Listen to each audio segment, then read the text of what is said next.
Nicotine is right up there with caffeine when it comes to dependency issues. If you're a nicotine fiend, you may find yourself in a similar situation to those caffeine heads at the local gas station, looking at the wall of nicotine products, this time behind the counter, and all of their different shapes, smells, flavors, and forms, thinking to yourself, what are all of these? Well, this is a question I have asked too, so today we'll deep dive into the cultural history of nicotine and learn that some things just don't really change.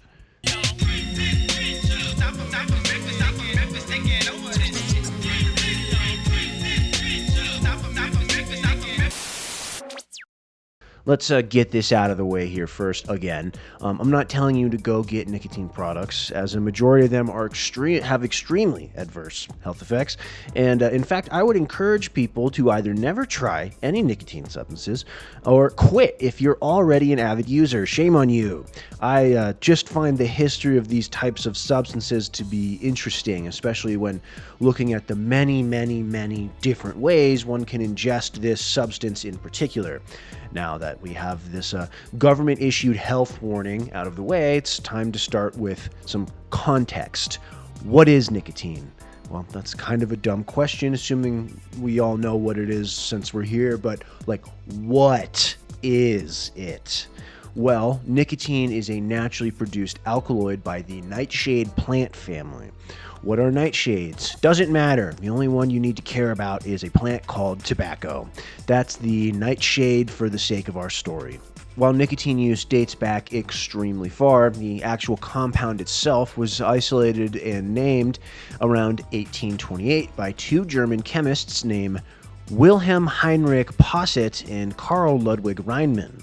Funnily enough, they thought it was poison when they first isolated it, and to a degree, they are kind of right about that. Nicotine itself is named after the Nicotina tabacum, aka the tobacco plant, and again, if you didn't know, nicotine is extremely addictive. What makes it addictive, though? Do you get physically dependent on it? Well, it triggers a release of dopamine in your brain, the chemical that is associated with pleasure. So in essence, nicotine products are a sort of pleasure-on-demand tool, which sounds really cool at first, but in a long-term analysis, overuse of nicotine leads to failure in proper dopamine production regulation within the brain, which can cause anxiety and contribute to depression. That's the main reason it's addictive and its main effect, but that's not all it does. Nicotine has been used as a temporary stimulant, improving cognitive function and focus while using it. And again, on the flip side, overuse has led to cognitive decline over the years as well.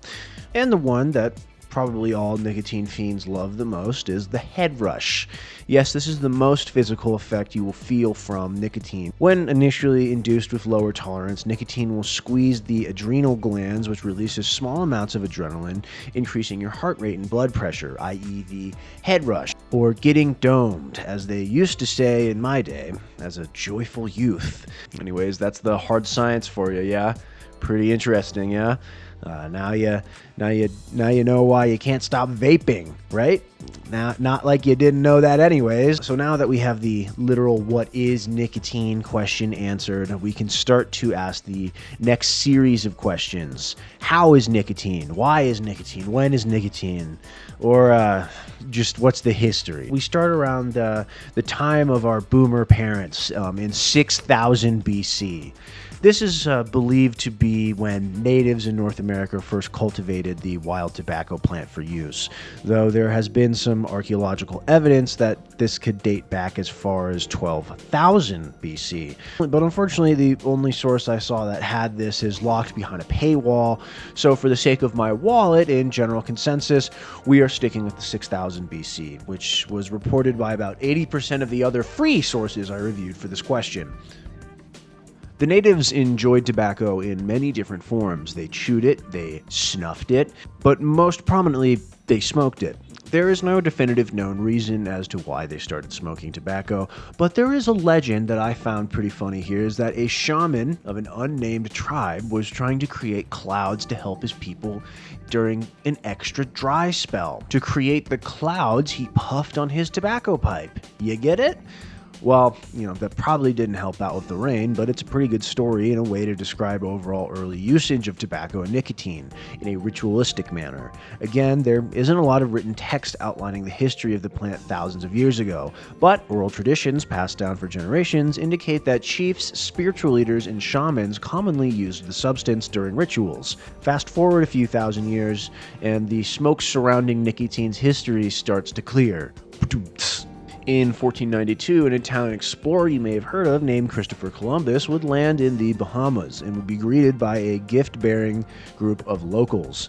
Among the gifts were wooden spears, fruits, and a curiosity that he was not very familiar with, a bundle of dried leaves that had a really, really distinct smell. Columbus himself wouldn't think much of the leaves and kind of just threw them to the wolves being his crewmates, but two of his crewmates picked them up and later saw locals, quote-unquote, drinking the smoke of the burning leaves.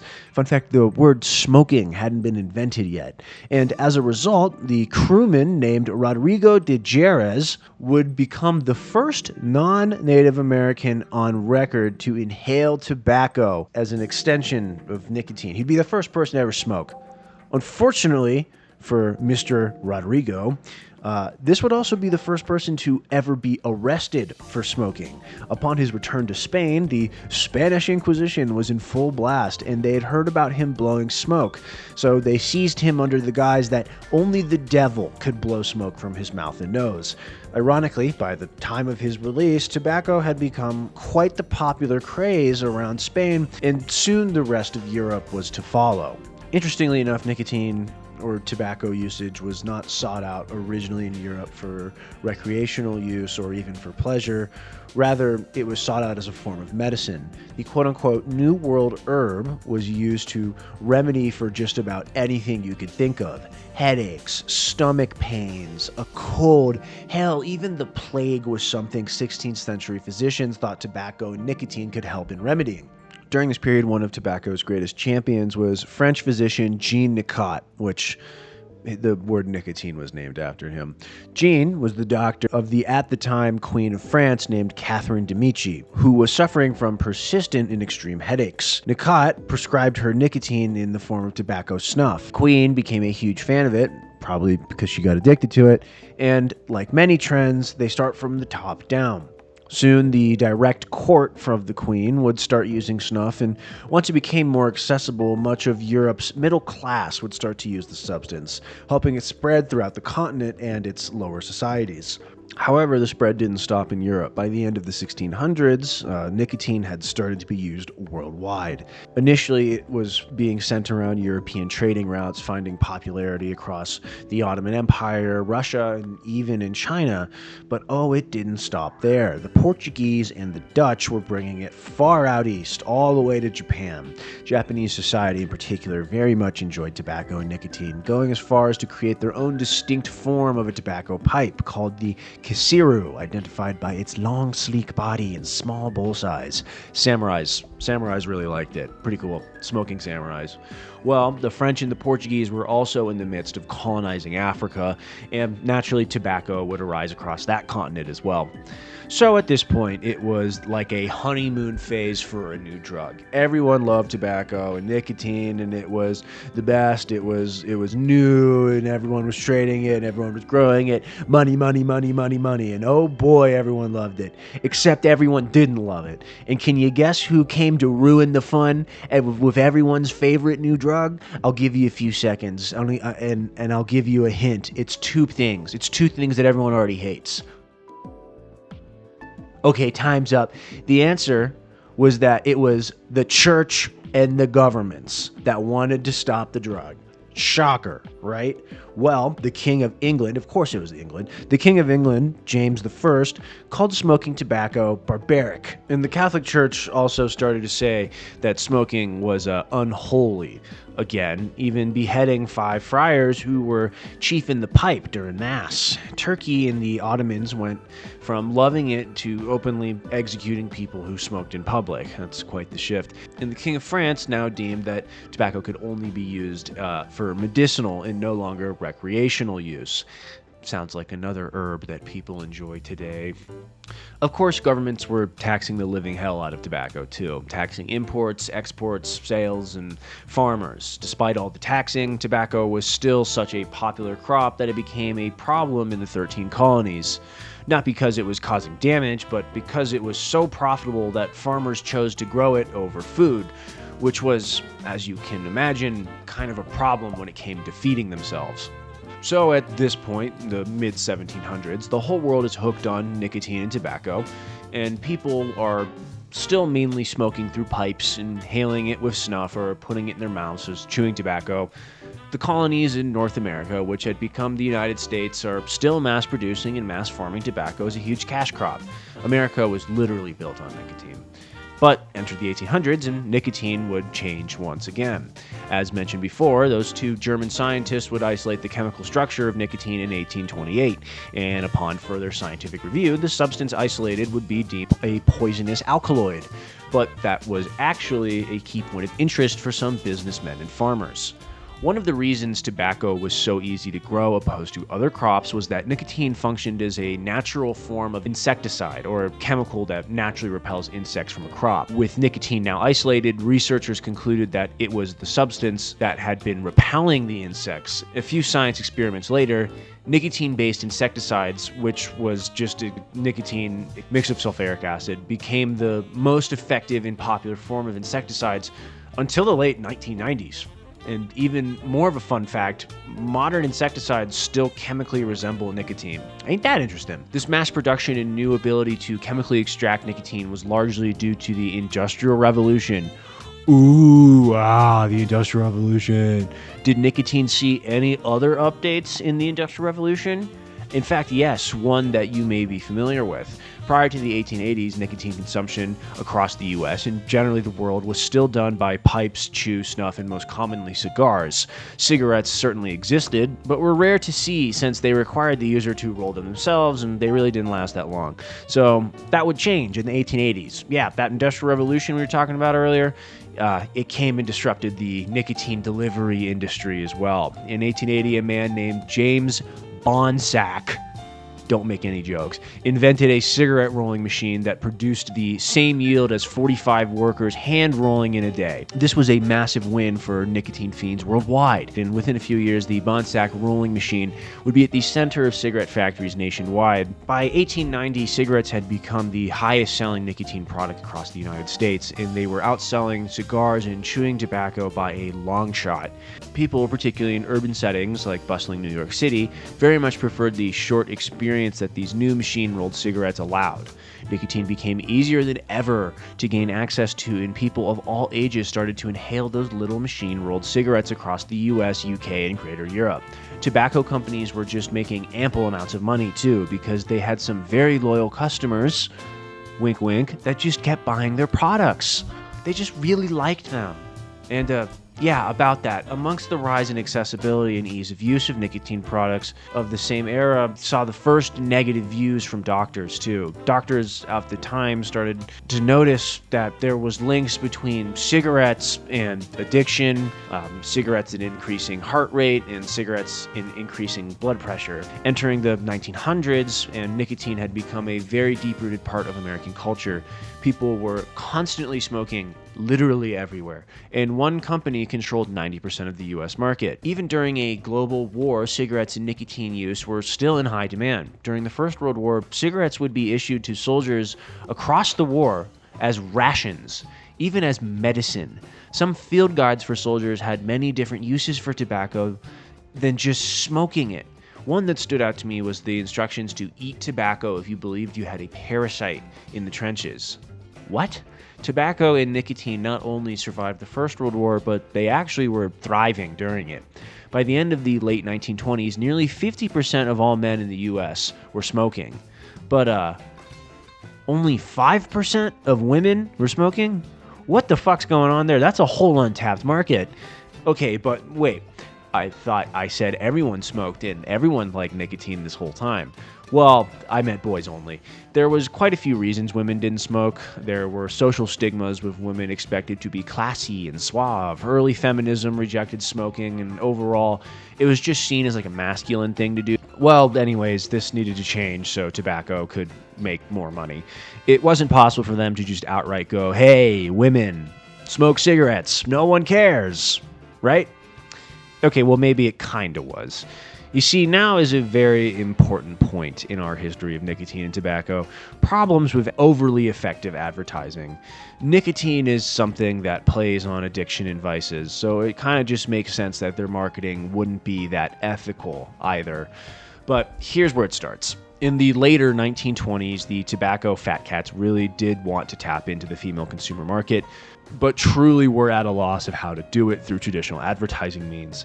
Ads around this time sold the value of products, generally outlining the quality or the price or quantity as a means to win over customers. But this traditional form clearly wasn't working as a means to obtain the elusive female smoker.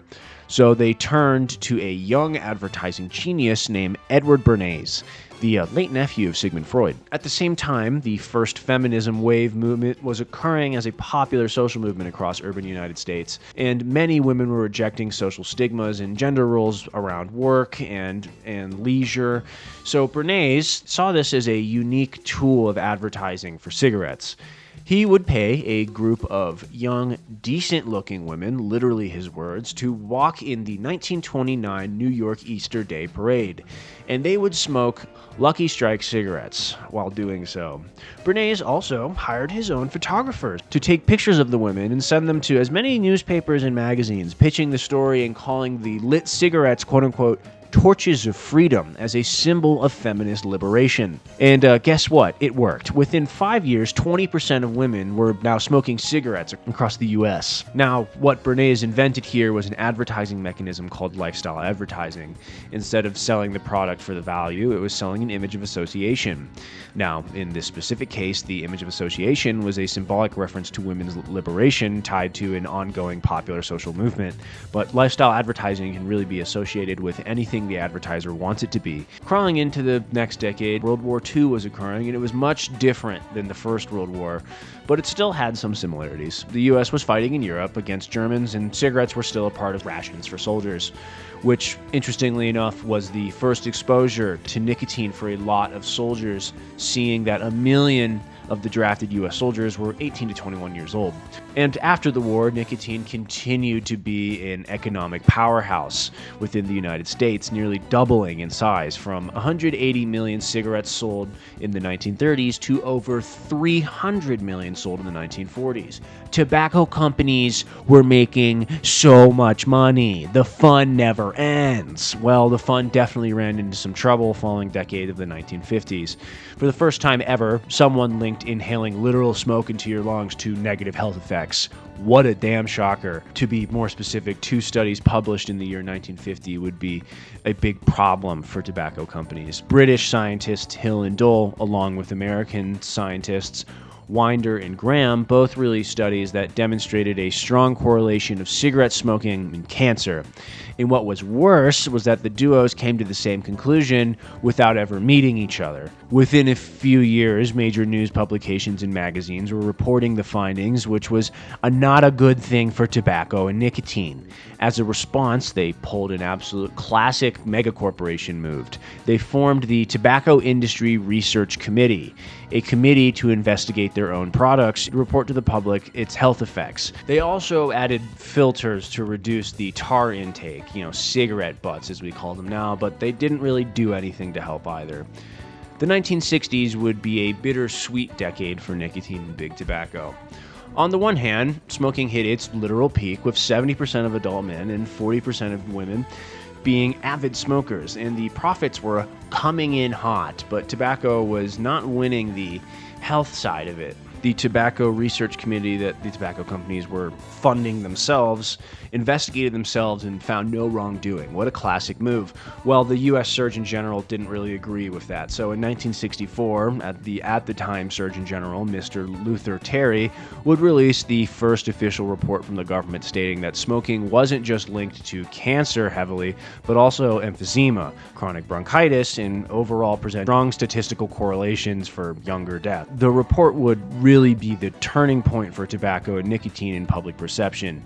What was once viewed as a normal part of everyday life, no different than eating or drinking, had suddenly become a habit that could brutally kill you. It was no longer innocent, instead becoming a dangerous vice. And the worst part for tobacco was they couldn't even hide it anymore.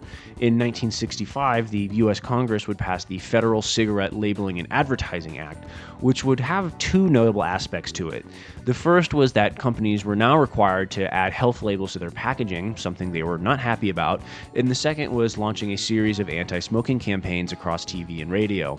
These were certainly bad for tobacco companies, but hey, at least they could still use their lifestyle advertising to get new customers, right? Around this point, smoking had another rebrand to make it be a symbol of rebellion in a cool way, and it was easy to execute this. Celebrities who were often partiers or, people who would do nightlife stuff would be photographed smoking. It was a major promotional material that Big Tobacco didn't have to pay a cent for, and this would be a very valuable unofficial asset to them as the 1970s loomed. More restrictions would come as well. In 1971, Congress would cave again to public pressure. What a concept. And outright ban tobacco companies from advertising on TV and radios. A major blow to the industry. The scientific community also noted that nicotine was making people addicted to the smoke sticks, which Big Tobacco scratched their head and went, nuh-uh. And just another reminder that nicotine is very, very addictive. More and more anti-smoking campaigns and groups started to pop up, but they were largely targeted at youth and younger aged people. These groups and campaigns' main goal overall was to shift the cultural view in the new generations away from acceptance of smoking. And this would hurt the wallets of Big Tobacco. So what did they do in response? More of the same. Tobacco companies would secretly fund tons of their own research groups, again, to discredit the campaigns, and they would launch their own ad campaigns and incentives targeting younger generations. Two notable ones I would like to point out here would be Joe Camel. Camel cigarettes, a totally cool cigarette smoking camel. Yeah. That'll resonate with the youth. There was also the Marlboro Man, a cool cowboy who smoked cigs that obviously made him more manly. And on top of that, both of these companies had to get extra creative since they couldn't just advertise on TV anymore. Magazine ads were very prominent in this era, but another method they used up until the 90s was the use of merchandising. Companies would dispatch promoters to popular spring break locations, handing out t-shirts, bags, and hats, all with cigarette brands attached. You can now find them on Depop for $300. Another form of advertising they took up were sponsorships. Big tobacco companies would sponsor a wide variety of events, from concerts to sporting games, but most notably, they would sponsor athletic events, which is pretty ironic. Motorsports would be a huge ground for these new sponsorships. Multiple cigarette companies sponsored Formula One teams. Famously, and in my opinion, the coolest one would be Marlboro sponsoring the McLaren team, which has resulted in some legendary, incredibly hard images and a whole genre of music. Rally House, kind of just inspired by Marlboro Formula One cars. Anyways, it wasn't just reserved for motorsports. Tennis, boxing, cricket, and fucking even cycling would all have their own cigarette-branded sponsorships as well, though nearly all of these were phased out in the 2000s, and cycling with cigarettes, that's very ironic. The 1980s would really just be a continuation of the 70s in the world of nicotine. While smoking was still prominent in the 1980s, public perception finally started to truly shift against Big Tobacco as companies. The federal government would sponsor more and more anti-smoking campaigns while simultaneously cracking down on Big Tobacco with more regulations. Big Tobacco's marketing teams continued to push their products with filters and ultra-light branding, but nicotine's grasp was slowly starting to slip. Enter the 1990s, the beginning of the end for nicotine usage. Regulations and anti-smoking campaigns had finally caught up with Big Tobacco, and the 90s would begin the sharp decline in the usage of nicotine across the country. One of the main reasons was the winning over of public perception on the drug. Anti-smoking campaigns up until this point had been relatively tame with the imagery, but in the 90s, these took a dramatic shift in approach. They started using real patients and real imagery of the effects of smoking that would be broadcasted and shown regularly, and these images were very graphic in nature, which resulted in the general public finally getting the message that smoking caused cancer. On top of this, there would be massive lawsuits and legal actions against tobacco companies. The most notable would be the Master Settlement Agreement, which resulted in tobacco companies paying out over $200 million in health care to 25 different states. It banned youth-targeted advertising, heavily restricted the use of outdoor advertising so they couldn't do sponsorships or billboards anymore, and most importantly, banned industry-funded research groups that had been manipulating data for decades. Companies were forced to expose internal documentation by the Clinton administration that exposed that the dangers of their products had been well known for decades, but just hidden.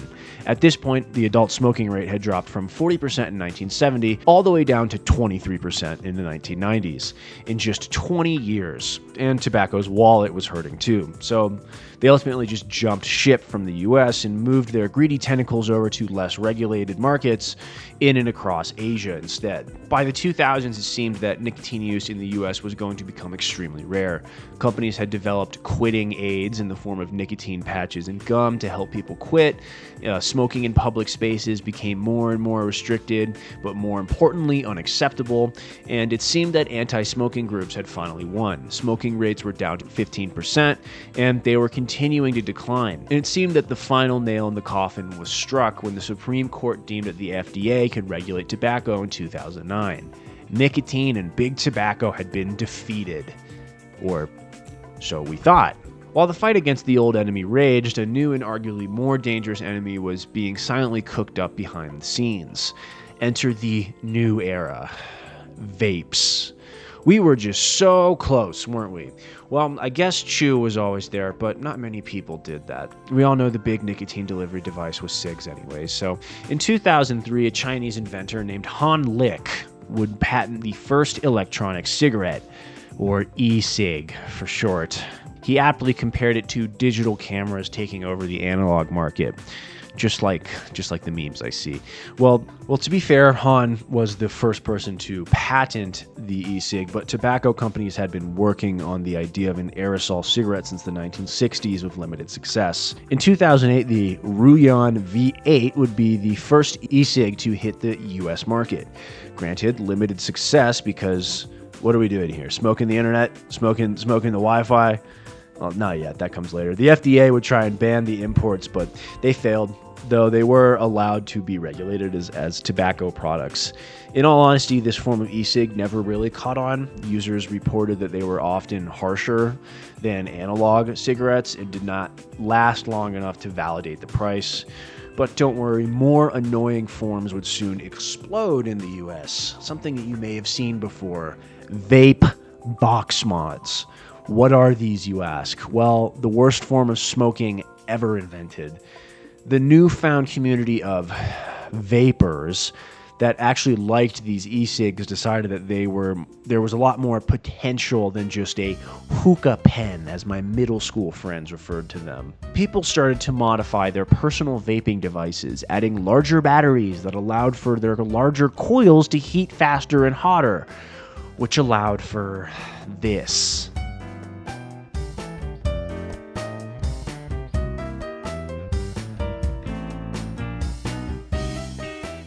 Obnoxiously large clouds of vapor. Vapor of what, you ask? Refillable flavored e-liquid. E-liquid, which consisted of a mixture of nicotine, propylene